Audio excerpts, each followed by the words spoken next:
ഇപ്പോൾ CPI സംസ്ഥാന secretary Binoy Viswam ഇപ്പോൾ മാധ്യമങ്ങളെ കാണുന്നു. സ്ഥാനാർത്ഥികളുടെ കാര്യങ്ങളിൽ വ്യക്തത വരുമെന്ന് പ്രതീക്ഷിക്കാം. പ്രഖ്യാപിക്കുന്നതുവരെ കാത്തിരിക്കാനുള്ള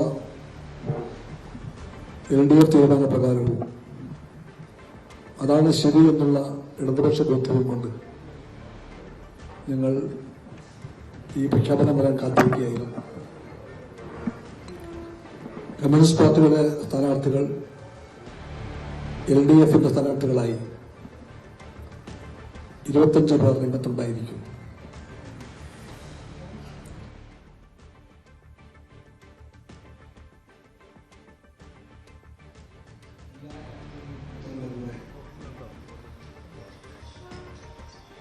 രംഗത്ത്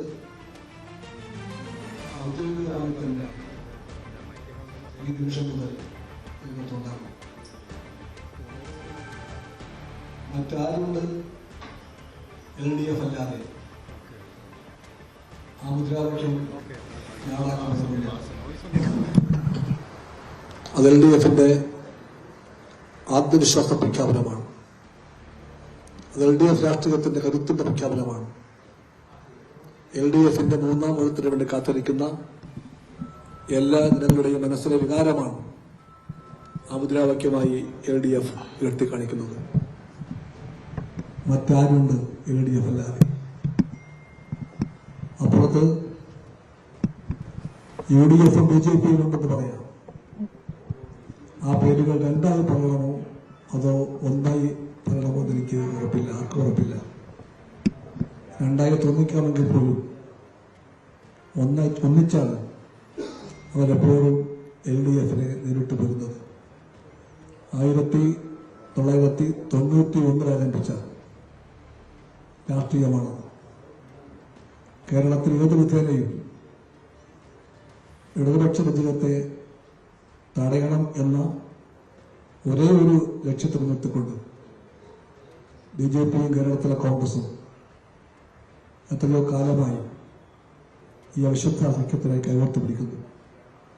ഇത്തവണയും പൂർവാധികം വാശിയോടെ അവർ ചെയ്യുമെന്ന് എല്ലാവർക്കും ഉറപ്പിക്കാം. അതിന്റെ ഭാഗമായിട്ടാണ് ഒരു മുഖം മുൻകൂട്ടി എറിയും പോലെ BJP ഇന്നെല്ലാ പത്രങ്ങളിലും മറ്റാരെല്ലാം തമ്മിൽ ബന്ധമാണെന്നും അവർ വെറും കാഴ്ചക്കാർ മാത്രമാണെന്നുമുള്ള മട്ടിലുള്ള വിചാരവിലയ്ക്ക് ആരംഭം കുറിച്ചിരിക്കുന്നത്. കോൺഗ്രസുമായി എല്ലാ കാലത്തും സഖ്യം ചെയ്യുന്ന BJPയുമായി എല്ലാ കാലത്തും കൂട്ടുകൂടാൻ പഠിക്കാത്ത കോൺഗ്രസ്. രണ്ടു കൂട്ടർക്കും അറിയാം അവരുടെ മുഖ്യ എതിരാളി രാഷ്ട്രീയമായി LDF ആണ്.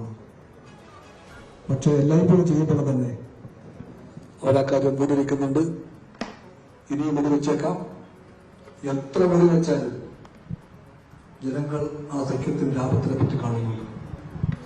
ഇന്ത്യയുടെ മുമ്പിലുള്ള ഏറ്റവും വലിയ ആപത്ത് എല്ലാവർക്കും ബോധ്യമുള്ളതുപോലെ ഈ പറയുന്ന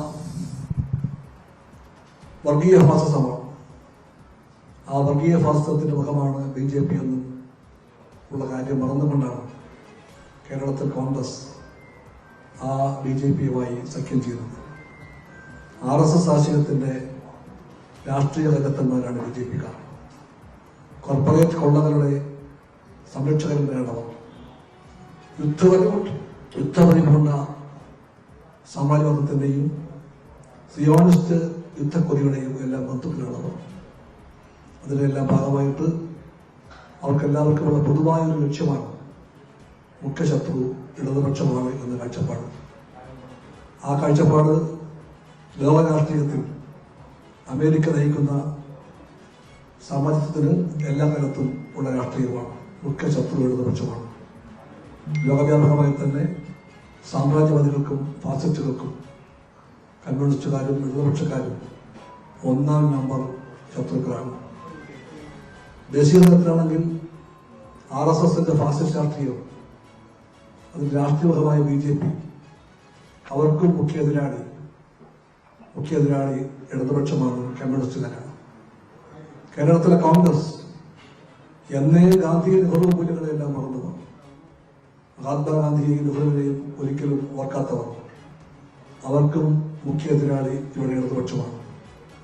അതുകൊണ്ട് ഈ അന്ധമായിട്ടുള്ള ഇടതുപക്ഷ വിരോധത്തിന്റെ അടിത്തറകൾ നിന്നുകൊണ്ട് സാമ്രാജ്യവാദത്തിന്റെ രാഷ്ട്രീയവും RSSന്റെയും BJPയുടെയും ഫാസിസ്റ്റ് രാഷ്ട്രീയവും കോൺഗ്രസ് ഐയുടെ ഗാന്ധി നെഹ്റു മൂല്യങ്ങളെ മറന്ന പിന്തുണപ്പൻ രാഷ്ട്രീയവും കൈകോർത്ത് പിടിച്ചുകൊണ്ട് ഞങ്ങളെ ചെറുക്കുമെന്ന് നിങ്ങൾക്കറിയാം.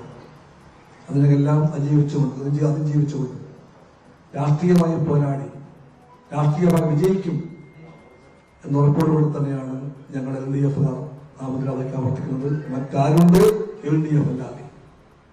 മറ്റാരുണ്ട് LDF അല്ലാതെ എന്ന ആ ചോദ്യത്തിന്റെ സ്ഥാനാർത്ഥികളായി അതിന്റെ പടന്മാരായും പടയാളികളുമായും CPIയുടെ സ്ഥാനാർത്ഥി പ്രഖ്യാപനത്തിലേക്കാണ് ബിനോയ് വിശ്വം കടക്കുന്നത്.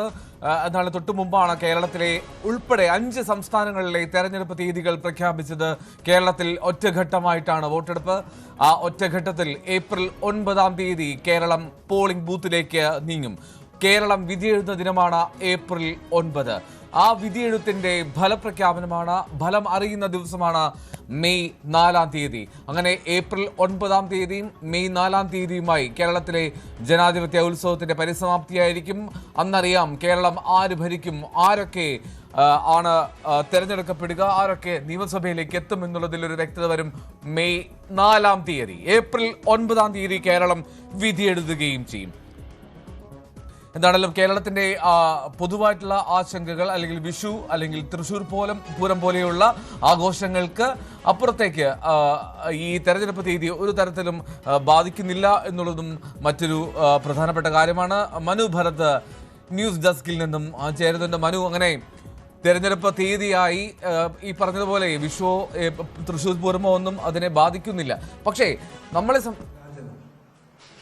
നാട്ടിക സഖാവ് ഗീത ഗോപി, കൈപ്പമംഗലം സഖാവ് KK വത്സരാജ്, കൊടുങ്ങല്ലൂർ സഖാവ് VR സുനിൽകുമാർ, പറവൂർ സഖാവ് ET ടേസൽ മാസ്റ്റർ, മൂവാറ്റുപുഴ സഖാവ് N അരുൺ, ചേർത്തല സഖാവ് P പ്രസാദ്, ഹരിപ്പാട് സഖാവ് TT ജിസ്മോൻ, വൈക്കം സഖാവ് P പ്രദീപ്, പീരുമേട് സഖാവ് K സലിംകുമാർ, അടൂർ സഖാവ് പ്രജി ശശിധരൻ, ജി കണ്ണൻ എന്നും വിളിക്കപ്പെടും,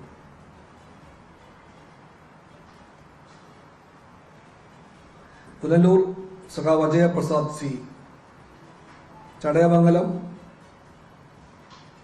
സഖാവ് J Chinchu Rani, Karunagappally advocate MS താര, ചാത്തന്നൂർ അഡ്വക്കേറ്റ് സഖാവ് R രാജേന്ദ്രൻ, നെടുമങ്ങാട് അഡ്വക്കേറ്റ് സഖാവ് GR അനിൽ, ചെറിയൻകീഴ് സഖാവ് മനോജ് B ഇളമന. ഇതാണ് 25 CPI സ്ഥാനാർത്ഥികൾ.